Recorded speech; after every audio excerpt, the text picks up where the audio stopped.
Boa noite. Oi, gente. Oi, Sara. Oi, Miola. Olá. Cristian, Tereza. Tudo bem, gente, aí do 247? Boa noite, Christian. Bem-vindo. Prazer. Boa noite. Bem-vindo. Prazer é nosso.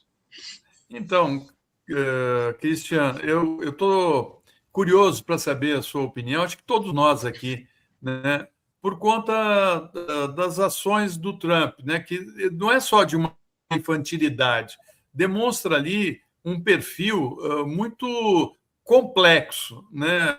E eu queria que você tentasse explicar para a gente como é que a gente tem que lidar, né, com um tirano como ele, né? A história da Europa, aliás, a gente vê ali o perfil dos vários tiranos que passaram pelo poder, né? O Hitler, o Mussolini, Napoleão, e a gente quer saber, assim, essa insanidade é um traço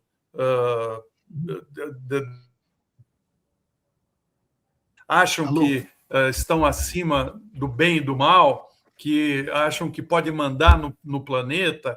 Como é que você acha que os governantes devem agir em relação ao Trump? Porque o mesmo ocorreu na Alemanha nazista no início do século passado. E eles agiram muito mal, né? Cederam muito.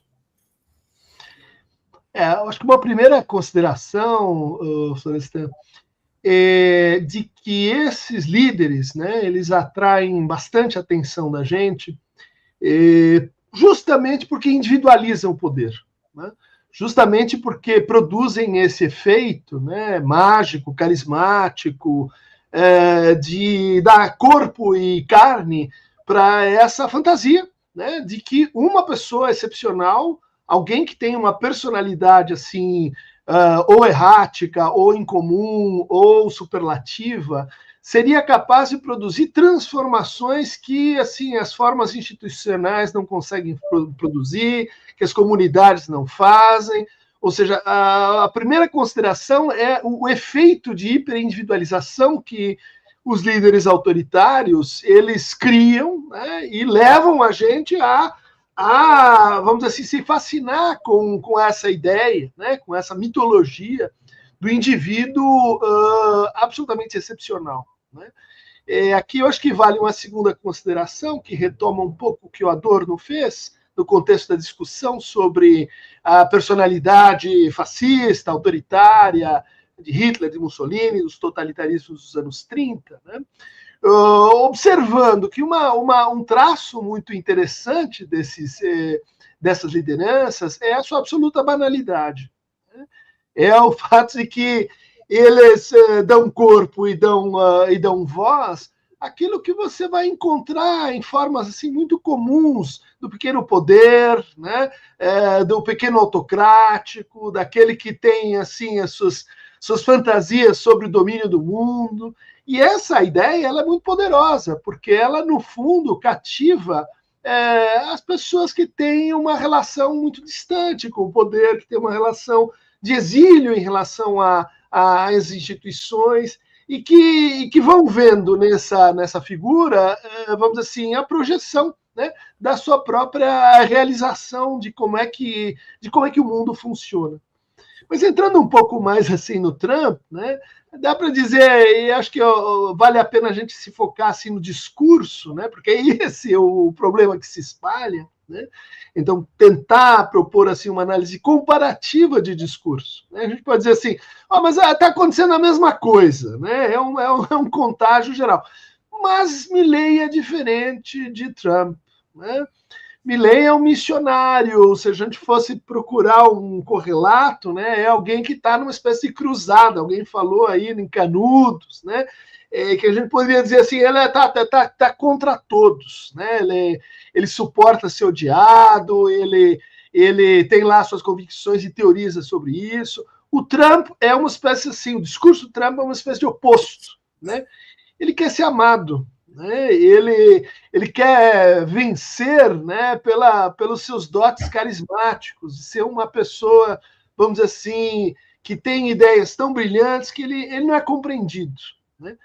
Mas, dentro dessa fabulação, E ela precisa se criar uma espécie assim, isso parece combinar um pouco com a cultura americana, de desafio permanente, né? Em vez da mobilização permanente, ele tem na pauta, ele vai repondo essa pauta, né? Desafios pirotécnicos que fazem promessas muitas vezes não cumpridas ou parcialmente cumpridas, mas que engajam as pessoas, que engajam o público, vamos dizer assim, americano rebaixado, o público que sofre com um complexo de irrelevância, que sente, né, a perda da sua potência e que se engaja nesse grande projeto, né, que pode ser falso e por isso mesmo é difícil de combater, porque ele é imune às decepções. Né? Vou acabar com a guerra na Rússia em 8 dias e também com o conflito em Gaza em 12. Não foi bem isso. Mas a gente, no sentido daqueles que se engajam nesse discurso, podem continuar acreditando. E esse é o ponto, vamos dizer assim, básico, né, desse tipo de narcisismo. Né? Não é um diagnóstico, mas é um funcionamento. Tereza? Christian, isso assim, patologizar o Trump é muito perigoso, porque é uma forma de desresponsabilizá-lo, digamos assim, né? Mas eu vou fazer coro aqui a muitas mensagens que estão aqui no nosso chat, da nossa comunidade, muita gente perguntando isso sobre a personalidade, se ele é psicopata, se ele é doente mental, se ele é isso, é aquilo, nessa linha aí, né? Eu queria ouvir a sua apreciação isso, sobre a personalidade e os indícios, os indicativos de uma patologia mental. Eu acho que essa é uma pergunta, Tereza, parecida com aquela que a gente faz quando tem um grande crime. Né? O sujeito pica, mata de forma assim muito incomum. Né? E aí, sistematicamente, a gente pergunta assim, é louco ou é cruel? Né? Ou seja, tem uma patologia, né? Ele tem um tipo assim parecido com uma doença que o determina, e como você disse, né? Então o isenta, né? É um assunto médico, não é mais um assunto da responsabilidade da própria pessoa, ou então é uma espécie de vontade decidida, né? De vontade malévola, né? de malvado e cruel. Essa alternativa já é parte do efeito que esse discurso produz, já é parte do problema. Né? Porque, no fundo, ele vai jogar com essas duas condições no seu próprio funcionamento. Então, é possível, sim, você encontrar um diagnóstico. Há vários candidatos, né? Mas essa ideia, no fundo, ela está buscando uma espécie de justificativa individual, né? No fundo, como você falou, né, uma espécie de desresponsabilização. E aí eu acho que entra um pouco da psicanálise, né? Que vai ter um entendimento um pouco diferente do que vem a ser um transtorno mental, do que vem a ser um sintoma, né? Que é algo, vamos dizer assim, que não nos põe no PIX, né? Não é porque você tem um sintoma neurótico ou psicótico que você está livre, que isso aí não te diz respeito. Sim, você é responsável pelo seu inconsciente também. Você é responsável, né, por determinações que te escapam à vontade. Esse é o ponto que vai ligar, né, vamos chamar assim, a patologia social representada pelo Trump com o funcionamento dessa pergunta, dessa expectativa. Né?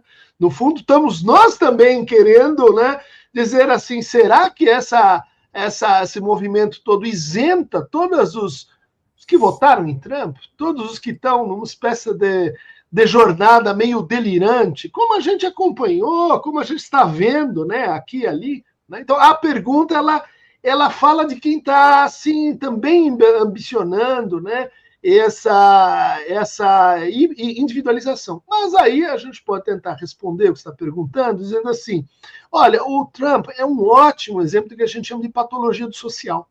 Né? Patologia do social, ela sempre aparece individualizada. Né? Tem, então, um herói, tem um sujeito, vamos dizer assim, excepcional, e que, na verdade, ele corresponde ao que o Freud chamava de psicologia das massas, né? Ou seja, é alguém que começa a funcionar em estrutura de massa. Ou seja, ele não é mais um indivíduo, ele não funciona mais como um indivíduo. E isso que é o complicado. A gente vai dizer, isso é uma patologia? Mais ou menos, né? Ou seja, quantas pessoas e em quais situações a gente facilmente abre mão da nossa responsabilidade? A gente diz, olha, não fui eu, foi o outro que me fez fazer isso. Olha, não fui eu, é porque eu estava na torcida. No meio da torcida a gente se empolga e a gente faz coisas que em grupo a gente faz, mas sozinho a gente não faz. Ou seja, o Trump e outros líderes, eles são, vamos dizer assim, mestres. A patologia deles é justamente essa capacidade de puxar identificações, né? De trazer você para fora de si mesmo, de trazer você, de puxar, vamos dizer assim, o patológico que reside em todos nós, né? De fazer a gente funcionar como uma massa. Pode ser uma massa digital, pode ser como um grupo terrorista, pode ser como uma massa fascista, e aí a gente vai discutir que tipo de massa é essa, né? Esse agrupamento, né, no mau sentido, que ele produz. E, bom, aí a gente já teria de novo, né, reforçando uma ideia de que ele é um sagaz, né, um exímio articulador de massas narcísicas, né? De massas que estão organizadas em torno justamente dessa ideia de, olha, nós vamos, se a gente lutar muito, se a gente trabalhar muito, se a gente tiver as condições assim divinas, né, supremas, como você estava falando, né, o Supremo vai salvar o Bolsonaro. O Supremo é também o Supremo, né? Essa ambiguidade divina, né, transcendental, é própria da manipulação narcísica que ele produz. Agora, para poder fazer isso, tem que ter certos dotes, né? Tem que ter certos dotes assim de manipulação da própria imagem, né? De confiança, né, em si mesmo, de certeza e convicção, além da conta, né? Ou seja, a gente não vê o Trump se pôr em dúvida, né? A gente não vê o Trump voltar atrás. Ele muda de ideia, né? Ele vai para a ideia contrária, mas ele nunca mostra esse movimento, né, de fragilidade, de equívoco, de reconsideração, de dúvida. E isso é o que cativa massas narcísicas, né? Certo. Agora, esse arquétipo, ele não é exclusivo do Trump, né, Christian? Nós temos digamos, um ambiente que é essa da crise que o capitalismo enfrenta, né, o liberalismo, etc., que gera esse fenômeno em escala planetária. Se no século passado, dos anos 20 a 45, foi um fenômeno localizado geograficamente na Europa, hoje, dramaticamente, é um fenômeno mundializado, né? Eu queria te perguntar o seguinte, porque o Trump não é exatamente uma novidade, ele não foi um acidente de percurso, ele foi experimentado, e ele inclusive, ele deu muito mais motivos do que o próprio Bolsonaro para ter sido condenado e preso, porque ele, no dia 6 de janeiro de 2021, ele estava de dentro do seu gabinete na Casa Branca, incensando aquele movimento de invasão do Capitólio. Ele estava liderando aquilo que o Bolsonaro alegou que não estava no país, estava nos Estados Unidos, e ele estava diretamente ocupando a cadeira do poder e estimulando, né, uma subversão da ordem instituída. Não foi preso. Aqui eu queria te perguntar, o Trump é tudo isso que a gente quer, e eu também acho que psicologizar a análise dele não é um bom remédio, né, embora ele tenha essa capacidade fenomenal de agenciar os ressentimentos nesse momento de desesperança, né, que o capitalismo faz com que as pessoas sintam, mas há um consentimento para o Trump. O establishment quis que o Trump disputasse.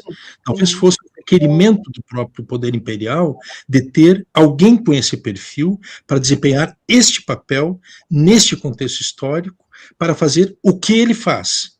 E vamos combinar, o Trump pode ser louco, mas o que ele faz é negócio, ele não queima dinheiro, né? Então eu te pergunto, não há uma doença, digamos, mais sistêmica por trás dessa doença chamada Donald Trump? Não é. é por aí mesmo, Miola, que eu estava tentando levantar a ideia de uma espécie de patologia do social, né? Uma patologia, vamos dizer assim, cujo nome último, né, é o capitalismo mesmo. Né? E agora o interessante nesse processo é que a gente consegue pensar também as variações, né, desse eleito, né, nesse sentido que você está dizendo.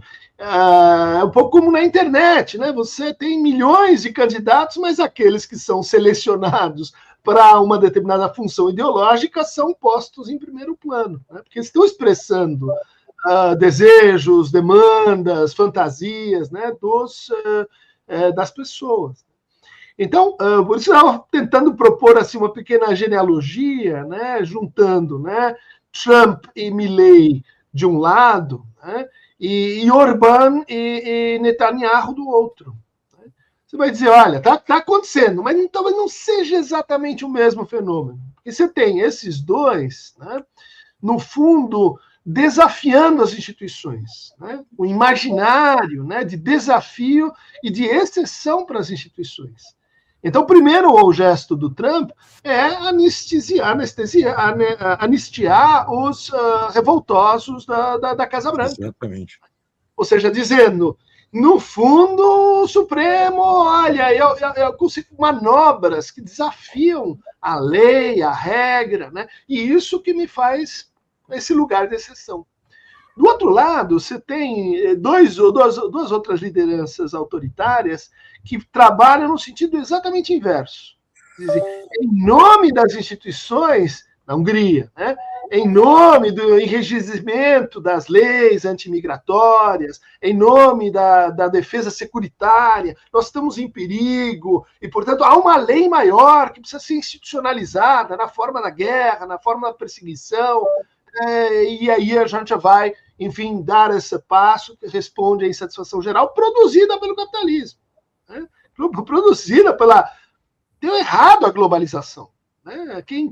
Estou vendo aqui uma turma que assistiu, né, os anos 90, a ideia de que, olha, produção deslocalizada, a revolução cognitiva, vai dar tudo certo, milênios, né? Ou seja, altíssimo nível de promessa. E, de repente, deu errado. Né? Quer dizer, isso vai dizer uma crise sistêmica do capitalismo, já estava lá atrás, mas ela tem essa gestão específica. Quer dizer, ao mesmo tempo, vamos criar excepcionalidades para as instituições, vamos pôr as comunidades no poder, daí essa captura do discurso da esquerda, e do outro lado nós vamos criar uma supernorma, né? Ou seja, uma espécie de excesso de lei e déficit de lei, funcionando juntos, né? Se a gente for olhar, né, de perto, as duas coisas estão no Trump, mas o Trump está dizendo, não, eu estou em exceção. E do outro lado, vocês vão dizer, não, mas também tem uma transgressão óbvia da lei internacional em Orbán e Netanyahu. Mas funciona ao contrário. Né? As duas famílias, eu diria assim, Bolsonaro está entre eles. Bolsonaro parece um personagem assim mais errático, né? Justamente porque uma hora ele corria, né, para o discurso securitário e em nome das instituições dentro das quatro linhas, e depois ela diz, não, mas a instituição sou eu, né? Sou Joe, né? E isso talvez tenha concorrido para a coisa assim dar um pouco menos certo, né, aqui no Brasil, do que lá, porque, enfim, Trump voltou, né? Isso que é o desagradável, né? Trump ele está na segunda volta do parafuso, ou seja, não é a prova máxima de que esse negócio vai continuar e que a gente precisa inventar algum outro tipo, né, inclusive de crítica psicológica, né?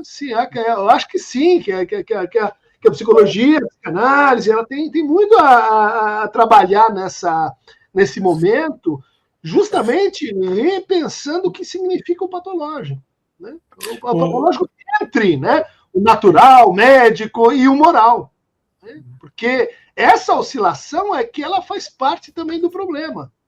Se não é doença, então é porque é malvado. Se não é malvado, é porque é doença. E no meio, o que tem? No meio tem o autoritarismo. Tem essa se essa coisa que está sendo inventada assim, desse jeito.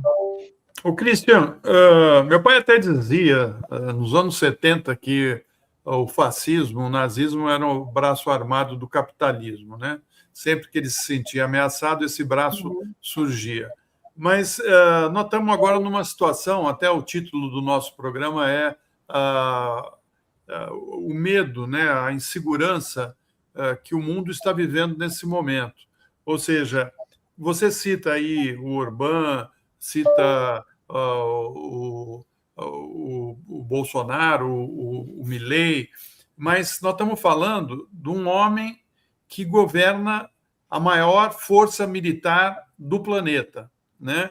E que os outros, eles são ditadorzinhos dos seus países, ali naquela coisa, né, pequena. Agora, ele não, ele acha que ele é o dono do planeta, ele é o dono do mundo. Daqui a pouco ele vai falar que ele é o dono do universo, né? Então, ele não reconhece a ONU, ele não reconhece a OTAN, ele não reconhece os direitos do outro, ele mata civis, pescadores no Caribe, né, com a maior tranquilidade, ele mata população dos Estados Unidos na ação do ICE, né, assim, uma violência constante contra todos, mas principalmente contra latinos, nós estamos vendo isso, né? E, ele age como um garoto que fala assim, a bola é minha e eu mando, né? Só que ele tem a bomba atômica. Nós estamos falando de alguém que tem um poder de destruir o planeta. É diferente do que ocorreu no início do século passado. O Hitler me parece um estereótipo assim. O Trump é um estereótipo do Hitler, me parece, não sei. Mas ele tem um poder muito maior que o do Hitler, porque ele tem a bomba atômica, né? Então, eu te pergunto, o que a população que tem consciência do risco que nós estamos vivendo deve fazer? Por exemplo, 86% dos norte-americanos são contra a invasão da Groenlândia. 62% não aprovam o primeiro ano do governo dele. Você acha que essas nações que estão se sentindo ameaçadas deveriam se unir e dizer, não, acabou a brincadeira, moleque? O que tem que ser feito contra um tipo com essas características do Trump?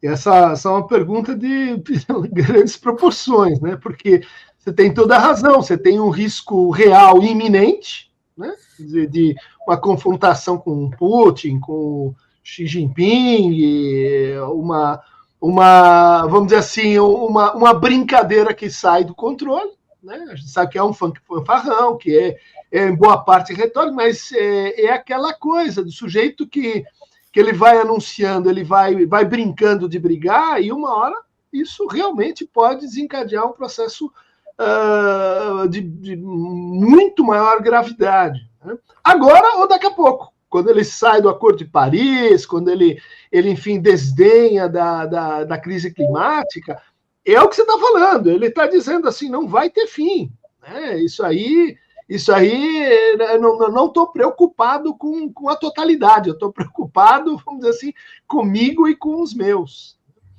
Eu acho que, nesse ponto, ele está explorando dois sentimentos, né, duas políticas, no fundo, que estão latentes e que são um pouco... O medo tem a ver? Quer dizer, o medo, levar o medo faz parte dessa política dele? Tem que ter medo, as pessoas têm que ter medo. Mais ou menos, porque o medo, no caso do Trump, no caso de Netanyahu, sim, mas no caso do Trump, o medo é secundário. Ele é secundário à coragem, ele é secundário à expansão, ele é secundário, olha, você tem que ter medo de mim, porque eu estou num processo de hiperinflação egóica, então eu posso pisar no seu pé, o big stick, né? Eu posso ir lá e sequestrar o presidente de outro país, porque para mim não tem lei. Então, aquela figura um pouco do Maquiavel, né? Quer dizer, eu governo criando medo nos outros, mas esse medo, como é que ele é criado? Pela falta de medo, né?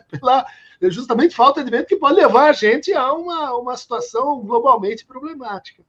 Mas acho que indo na linha assim, de como é que trata isso, né? Política e clinicamente, acho que é desmontando o pressuposto desse funcionamento, que é o seguinte: essa ordem mundial, global, FMI, Bretton Woods, ONU, ela não é mais suficiente. Ou seja, a gente, de certa forma, precisa extrair do delírio esse grão de verdade, né? A dizer, bom, olha, realmente a gente precisa de outro ordenamento, né? Esse ordenamento, Gaza está aí para provar isso, esse ordenamento não está funcionando. E tem gente se aproveitando desse desfuncionamento. Então, a hora que você sai um pouco da posição de que, olha, esta pessoa ela está completamente delirante, louca, ela não precisa dar ouvidos para nada do que ela diz. Não, ela está se aproveitando de um fragmento de verdade que a gente, né, o outro lado, a oposição, não está conseguindo, né, reconhecer. Né? Assim também como está se aproveitando de uma outra fantasia, vamos dizer assim, subjacente, que é a necropolítica. Né? Quer dizer, eu deporto, mando lá para o Secot, na El Salvador, a previsão que é um campo de concentração redivivo. Né? E aparece um pensamento, vamos dizer assim, subliminar, de que, olha, realmente há muita gente no mundo. Olha, realmente não tem sociedade para todo mundo. Olha, realmente essas pessoas, o que a gente vai fazer com essas pessoas? Você transforma a crise criada pelo capitalismo num problema higienista. Né? Ou seja, ou a gente coloca, né, o que está levando a gente, ou muitas pessoas, a pensarem assim, né? Inclusive a pena de morte, a execução consentida, a milicianização no Brasil. Ou seja, é aí que trabalha, vamos dizer assim, a fantasia inconsciente. Pega um fragmento da coisa e revira, mostra e faz atos, né, discursivamente mentirosos, mas que, no fundo, estão produzindo um pacto de gozo com as pessoas. Né? Estão dizendo assim, olha, você não admite dizer, você não vai falar isso nunca, você tem vergonha, mas eu não tenho, eu falo por você. Eu vou lá e mato mesmo, eu vou lá e deporto mesmo, eu vou lá e sequestro mesmo. Né? Aí que está a retórica da coragem e que cria, sim, esse efeito secundário do, poxa, eu tenho medo, ou eu tô aí, é o bullying, né, na escola, o cara que faz o assédio. Ou eu me junto com ele, ou ele vai se virar contra mim. É o que ele está conseguindo produzir. Né? Bom, Sara. Opa, tem algumas colocações aqui da nossa comunidade. Eu vou furar a fila, viu, gente? Que eu tenho um filho de 1 ano e 8 meses, professor, que vai começar na escola amanhã. E é uma pergunta breve, assim. A gente tem que se preocupar com pequenos tiranos a partir de agora, porque a gente tem Netanyahu, a gente tem Trump, a gente teve Bolsonaro, enfim, parece ser um efeito crescente, né? Sim. Eu acho que você tem toda essa questão, acho que mais de fundo, esse é o tratamento que a gente está um pouco assim, por onde começa isso, né? Como é que a gente inventa uma cultura menos frágil, menos indecentemente, né? Seduzida pelo autoritarismo e pelo fascismo, né? Que vai, né, do conservador para o autoritário, do autoritário para o fascista. A gente sabe, isso é a mesma escala, a escala simétrica a da violência, que começa com a microagressão, vai para a agressão, cria excepcionalidade, daí a pouco você está na guerra e tudo bem. Né? Essa pergunta é crucial, ou seja, como é que a gente cria, né, um estado de mundo com mais gente, né? Com mais gente participando, digitalmente participando, com mais diversidade, né? Com mais, vamos dizer assim, encontro entre formas de vida, né? Sem que a solução seja a exclusão, a segregação, o condomínio. Nisso, né, a gente precisaria, eu acho que, desenvolver práticas, teorias, né? Precisaria inventar um novo entendimento do que é mediação, né? Hoje, quando a gente fala em mediação e nas escolas, né, vê o que está acontecendo. A gente teve uma inclusão incrível. Né? Hoje, as escolas especiais, onde as crianças tinham dificuldade de aprendizagem iam parar, isso não acontece mais virtualmente. Estão todos, né, nas escolas, estão todos incluídos, como você tem as cotas na universidade. Muito bem, esse é um progresso que a gente teve. Quem falou em mediação para isso? Que me diga assim, qual é a prática, qual é o discurso, quem é que vai lá e vai dizer assim, olha, como é que a gente lida com o bullying, o assédio moral, o assédio sexual que está acontecendo, vamos dizer assim, escala exponencial, feminicídio, como você faz com isso? E a nossa resposta, ela é errada, mas ela, no fundo, nos expõe ao autoritarismo, que é mais lei, mais porrada, mais punitivismo, mais força da lei. Quer dizer, tem que começar lá mesmo, quando tem 1 ano de idade, e a gente precisa inventar outras políticas que recuperem, por exemplo, o valor do conflito na palavra. Hoje, 2 palitos e eu coloco um processo jurídico. Hoje, tem uma dificuldade qualquer, eu apelo para o arquivo, eu apelo para o impessoal, eu apelo para a norma, eu apelo para as instituições que amassam as pessoas e dali a pouco as pessoas estão odiando as instituições, escola, inclusive.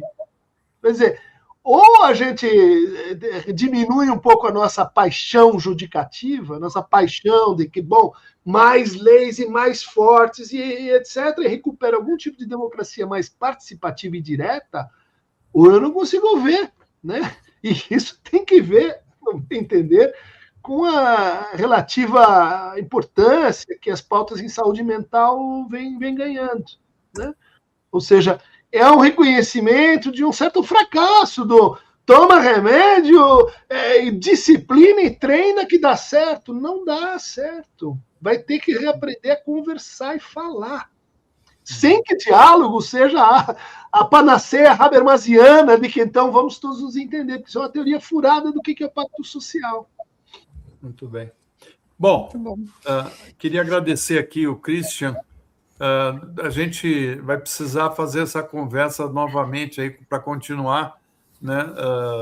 Porque ainda tem uma série de dúvidas a respeito desse momento que a gente está vivendo, né? E acho que a psicanálise pode ajudar muito a gente a entender os passos que a gente tem que dar e o que a gente tem que fazer para enfrentar esses tempos, né? Mas feliz 2026 para você, apesar do Trump, apesar das ameaças, né? Sim, otimismo sem esperança. Isso aí. Não é para cortar os pulsos ainda, né? Não. Essa a ideia, não tem saída, essa faz parte do problema.